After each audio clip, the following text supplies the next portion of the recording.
आता परत एकदा पाहिजे तर मी सांगतो. बघा काय सांगितलेलं मला प्रॉब्लेम मध्ये मीन डायमीटर दिलता, पिच दिलेला, लोड दिलेला, डिस्टन्स दिलं होतं, वर्डन आणि इफिशियन्सी शोधायची होती. पहिली कंडिशन काय होती? लोड रोटेट्स विथ स्क्रू, म्हणजे विदाउट कॉलरचा प्रॉब्लेम होता.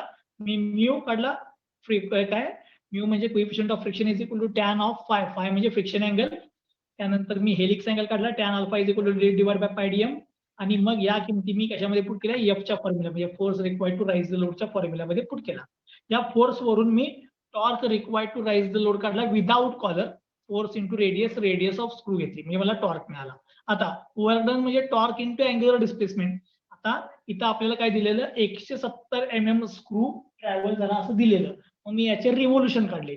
So revolution made by screw is equal to displacement म्हणजे total distance travel divide by pitch करायचा, रिव्होल्यूशन मिळाले. आणि हे 2πn मध्ये मी तर पुट केलं, मला torque required work done to travel a distance of 170 mm मिळालं. हे मिळालं. आता याच्या पुढे काय आहे? सेकंड क्वेश्चन काय विचारलाय की लोड रोटेट्स विथ स्क्रू आणि दुसरं सांगितलंय the load is placed on a loose head. Loose head म्हणजेच बघा का असतोय? कॉलर. म्हणजे हाच प्रॉब्लेम मी आता कंटिन्यू करणार विथ कॉलर. ठीक आहे. त्यामुळे मी असं म्हणतो 2 नंबर प्रॉब्लेम तोच कुठला आहे? क्वेश्चन नंबर 10 पेज नंबर 23 त्याच्यामधला सेकंड पार्ट. त्याच्यामधला सेकंड पार्ट काय?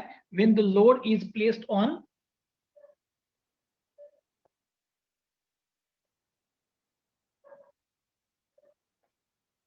Loose head. आता लूज हेड म्हणजेच काय असते बघा ना? कॉलर. लूज हेड म्हणजेच काय? कॉलर. आता या कॉलरचा तुम्ही जर प्रॉब्लेम मध्ये व्यवस्थित वाचला तर तुम्हाला इनर आणि आउटर हे 2 डायमीटर दिले. कॉलरचा इनर आणि कॉलरचा आउटर डायमीटर प्रॉब्लेम मध्ये दिलाय. ठीक आहे. मी तो इथं लिहून ठेवतो. इनर डायमीटर ऑफ कॉलर म्हणजे त्याला मी DI म्हणतो इज इक्वल टू 10 mm आणि आउटर डायमीटर ऑफ कॉलर किती आहे? 60 mm हे दिले. आणि म्यू तो किती सांगितले? 0.08 आहे म्हणून सांगितलंय. ठीक आहे. आता या ज्या किमती सगळ्या ह्या कोणासाठीच्या आहेत? कॉलर साठीच्या आहेत. या किमती कॉलर साठीच्या दिलेल्या आहेत. ओके. मग आता मला सांगा, ज्या वेळेला तुम्ही कॉलर घेताय कॉलर, त्यावेळेला total torque is equal to काय असते रे? Is equal to collar consider करतो त्यावेळेला torque required to raise the load on screw म्हणजे स्क्रू साठी लागणारा torque plus plus frictional torque. Frictional torque कोणाचा असतो रे? To overcome the friction of collar. बरोबर आहे. म्हणजे टोटल टॉर्क म्हणजे is equal to torque required to overcome the friction of collar. Sorry, torque required to raise the load plus torque required to overcome the friction of collar. हे 2 torque लागणार मला. कारण की मी इथं काय कन्सिडर केलं? आता कॉलर कन्सिडर केले. मग मी थोडस मागे जातो. जो काल आपण प्रॉब्लेम सोडवलेला त्याच्यामध्ये या कालच्या प्रॉब्लेम मध्ये इतर हे विदाउट कॉलर आहे बघा. विदाउट कॉलर साठीचा फोर्स मी ऑलरेडी शोधलाय आणि विदाउट कॉलर साठीचा टॉर्क मला माहित आहे. विदाउट कॉलर साठीचा.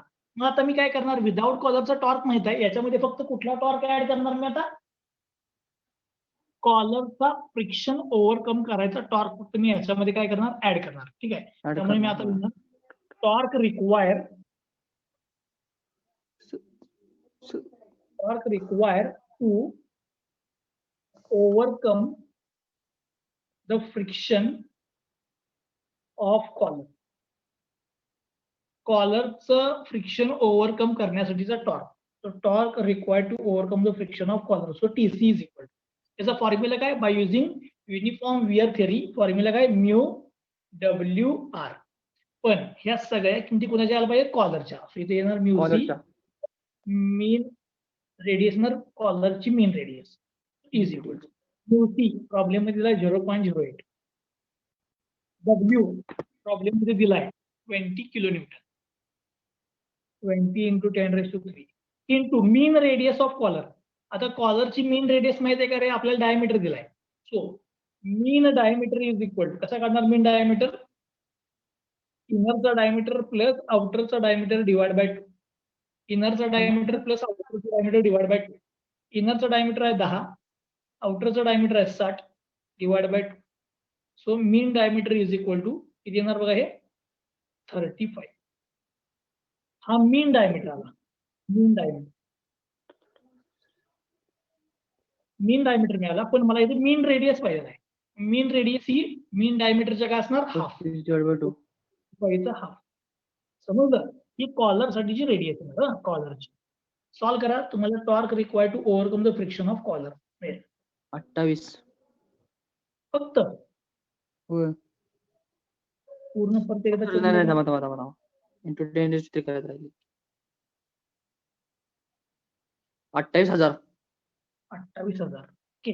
म्हणजेच काय की जर मी न्यूटन MM येणार का, कारण हे MM मध्ये घेतले.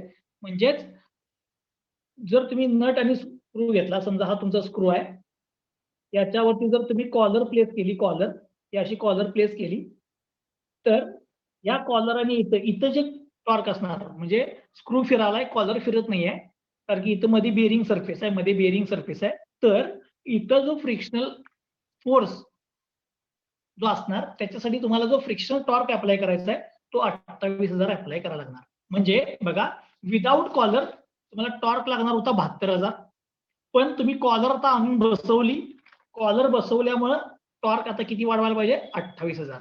म्हणजेच total torque required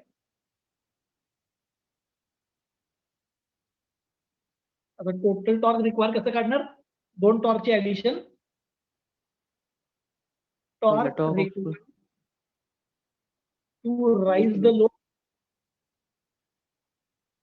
plus torque required to overcome the friction of कॉलरचं फ्रिक्शन ओव्हरकम करायचं टॉर्क प्लस लोड राईज करायचं torque is equal to. So T याला सफिक्स लिहितो total. Overcome the friction of collar. Torque required to raise the load हे आपण काल सोडवलेलं बघा. Torque required to raise the load without collar चा torque इथं आहे बघा. फोर्स इथं काढलेला, इथं टॉर्क काढला. ठीक आहे, किती हा 72,000. म्हणजे विदाउट कॉलर टॉर्क किती लागणार होता मला? 72,000. जे नुसता लोड राईज करायचा असेल तर. आणि जर कॉलर बसवली तर कॉलरचं फ्रिक्शन ओव्हरकम करायचा टॉर्क मी आता शोधलाय 28,000. जे मला टोटल टॉर्क किती लावायला पाहिजे? 1 लाख.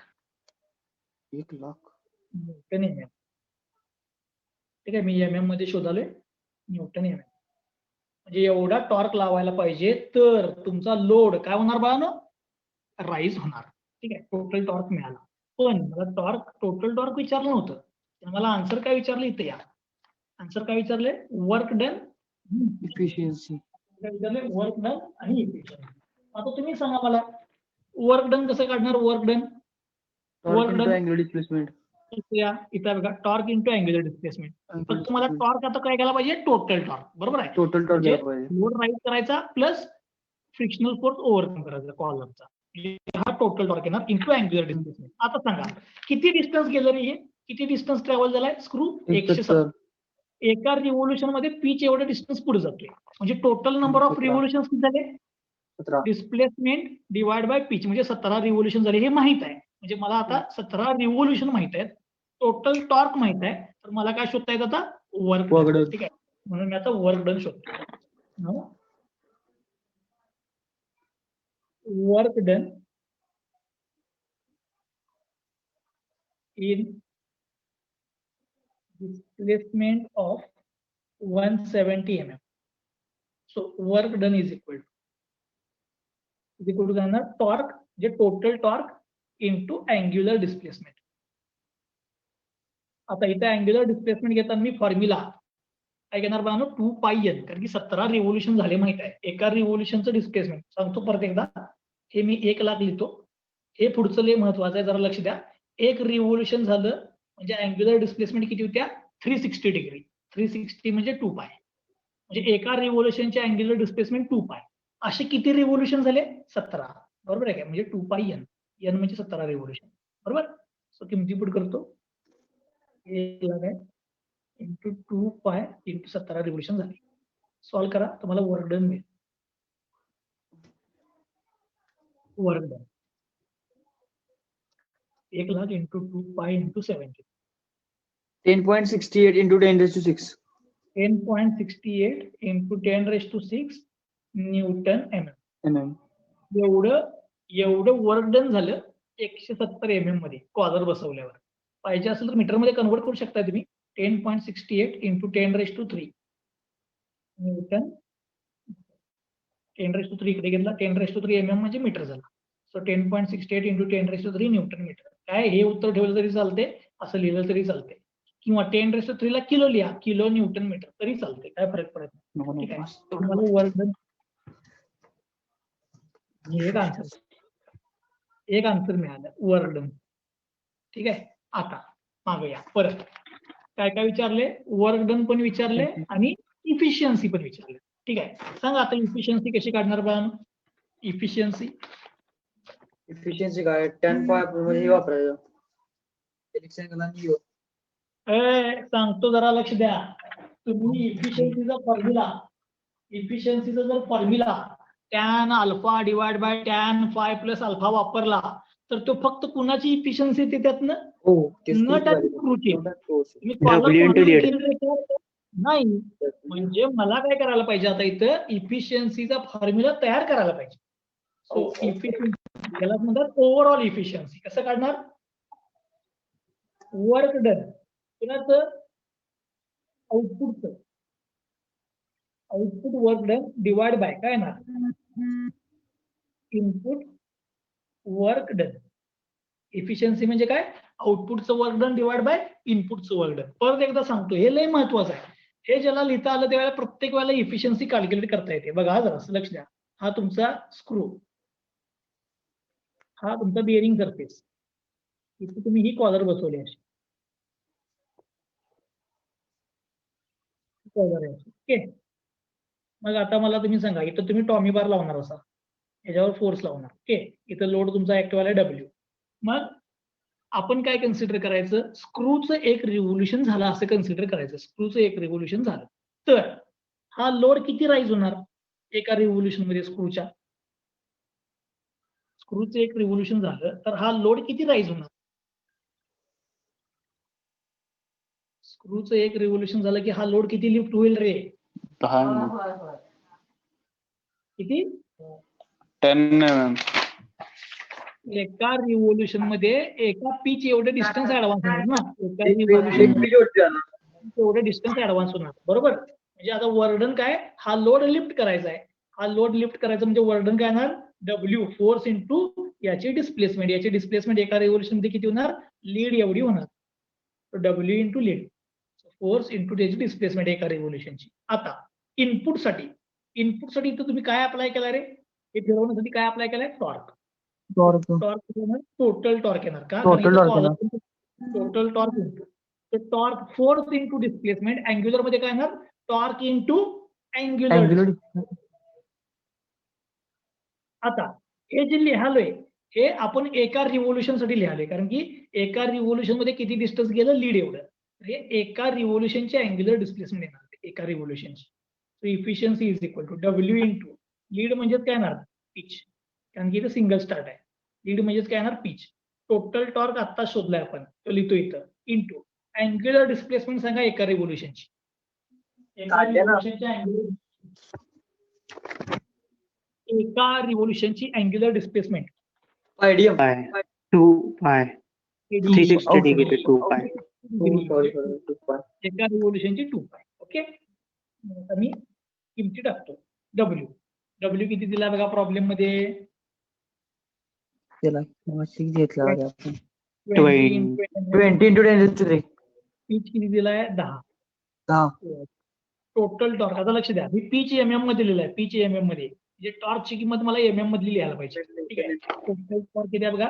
10.68 इंटू 10⁻⁶. टोटल टॉर्क पाहिजे. Total torque. सॉरी 1 लाख आहे. मला इथे टोटल टॉर्क पाहिजे. Total torque 1 lakh. Total torque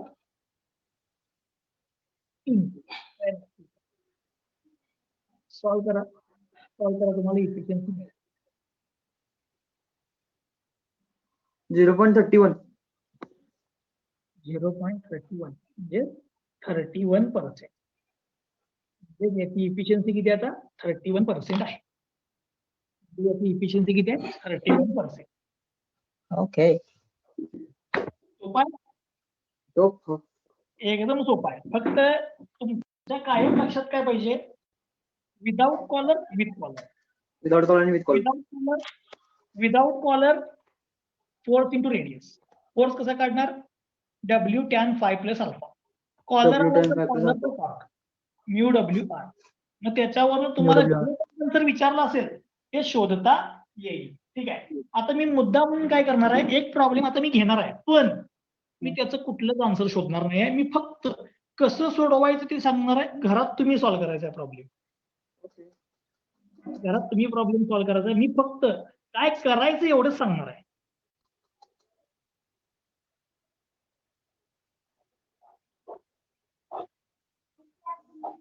एक सेकंद प्रॉब्लेम घेतो.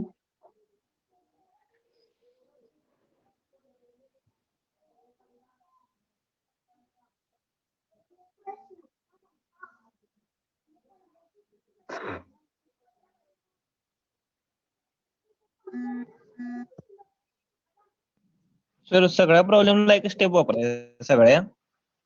नाही वेगवेगळं वापरायचं. सगळ्या प्रॉब्लेमला हे स्टेप वापरायचे काय? हेच वापरायचं. नाही वेगळी वापरतो. तात्या 2 डोळ्यांच्या मध्ये भुवयांच्या मध्ये कधी गोळी घाली. नंतर घालूया. हा. 4 नंबरचा प्रॉब्लेम घेतलाय का? 4 नंबर नाही नंबरचा प्रॉब्लेम मी आता तुम्हाला कसा सॉल्व्ह करायचं ते सांगणार आहे. तुम्ही बाळांनो होमवर्कला करा. मी फक्त गिवन लिहितो, काय करायचं ते सांगणार आहे. आता उद्या काय घेणार आहे सांगतो मी. याच्या पुढे जर असं जाणार आहे मी, अजून यात 2 लय महत्वाचे पॉईंट आहेत जे प्रॉब्लेम मध्ये येणार आहेत, ते मी अजून घेतलेले नाहीत. एक इन्क्लाइन थ्रेड. हे सगळं स्क्वेअर थ्रेडला चाललंय. इन्क्लाइन थ्रेड म्हणजे ऍक्मे किंवा ट्रॅपेझॉइडल असेल तर काय करायचं, आणि त्याच्यानंतर त्याच्यामध्ये ट्रेसेस असतील तर काय करायचं. या 2 गोष्टी अजून मी घेतलेल्या नाहीत.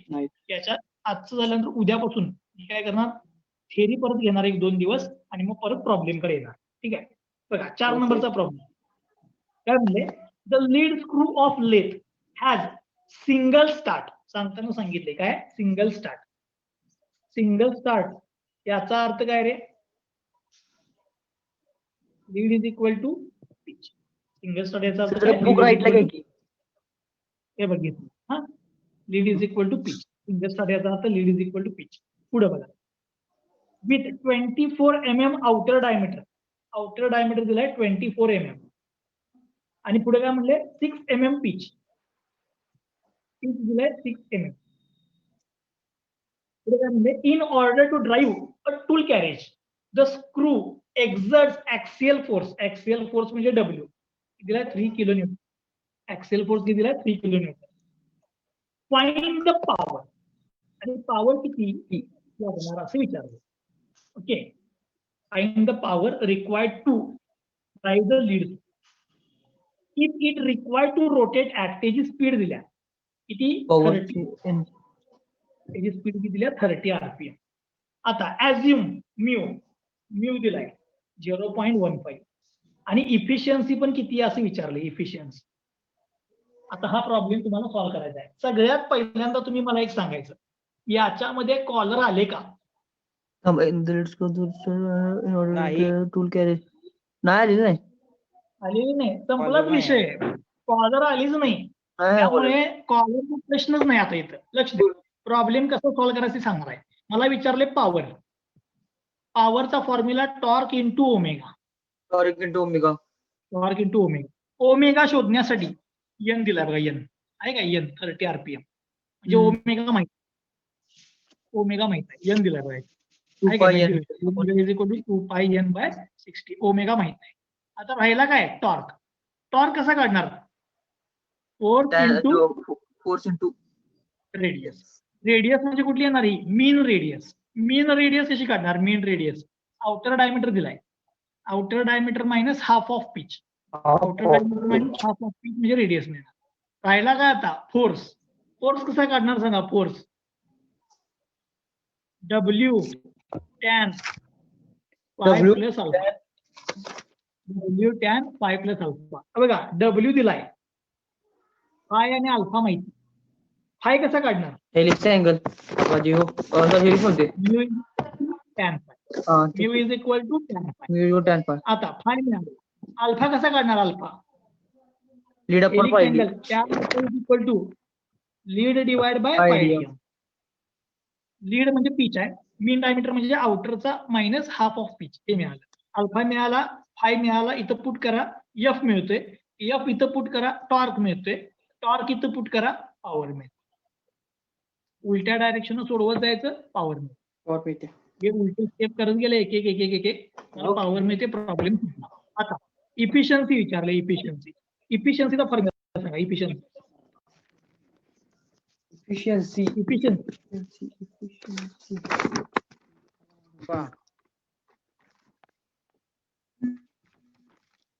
फक्त स्क्रू आहे ना, नट स्क्रू आहे का? म्हणजे फॉर्म्युला काय ना, tan alpha divide by tan phi वापरायला. आणि इथं जो प्रॉब्लेम संपला. संपला. सोपा प्रॉब्लेम. ठीक आहे. आता मी तुम्हाला एक गंमत सांगतो. मी आतापर्यंत जो प्रॉब्लेम घेतलेत हे 3-4 प्रॉब्लेम घेतलेत, हे म्हणजे एक 70 ते 80% प्रॉब्लेम आहे. पेपरला येणाऱ्यातल्या 70 ते 80% हा प्रॉब्लेम आहे. याच्यामध्ये अजून एक ऍडिशनल आन्सर असणार आहे, ते म्हणजे स्ट्रेसेस. एक ऍडिशनल आन्सर असणार, ते म्हणजे स्ट्रेसेसचं. आता त्या स्ट्रेसेसचा आन्सर शोधण्यासाठी आपल्याला पहिल्यांदा त्याचं काय करायला पाहिजे बाळांनो? थेरी बघायला पाहिजे. Stresses in nut and screw. उद्या मी काय करणार आहे, लगेच स्ट्रेसेस कडे जाणार नाही. उद्या मी पहिला इन्क्लाइन थ्रेड घेणार. इन्क्लाइन म्हणजे आज स्क्वेअर होता, तर इन्क्लाइन म्हणजे ऍक्मे, ट्रॅपेझॉइडल जर थ्रेड असेल तर काय करायचं, त्याचे 1-2 प्रॉब्लेम घेणार आणि मग मी स्ट्रेसेस कडे जाणार. ठीक आहे. मग हा टॉपिक संपणार. अजून टॉपिक संपायला तर एक 4-5 लेक्चर लागतील मिनिमम. ओके. जरा मुद्दाम थांबणार आहे आज. हा प्रॉब्लेम तुम्ही घरात बसून सोडवा. ठीक आहे. मी पीडीएफ पाठवतो. कालची कंटिन्युएशन मध्ये ही पीडीएफ पाठवतो. कालच्या कंटिन्युएशन मध्ये ही पीडीएफ. ठीक आहे. हे घरात तुम्ही बसून सोडवा. ओके.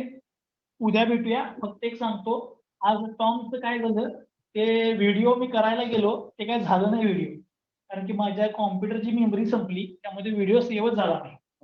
त्यामुळे मी आता मगाशी इथं बसून व्हिडिओ सगळे डिलीट मारले. आत्ताचा व्हिडिओ एमडीचा तेवढा झालाय, आज टॉमचा काही झालेला नाही. ओके. चलो.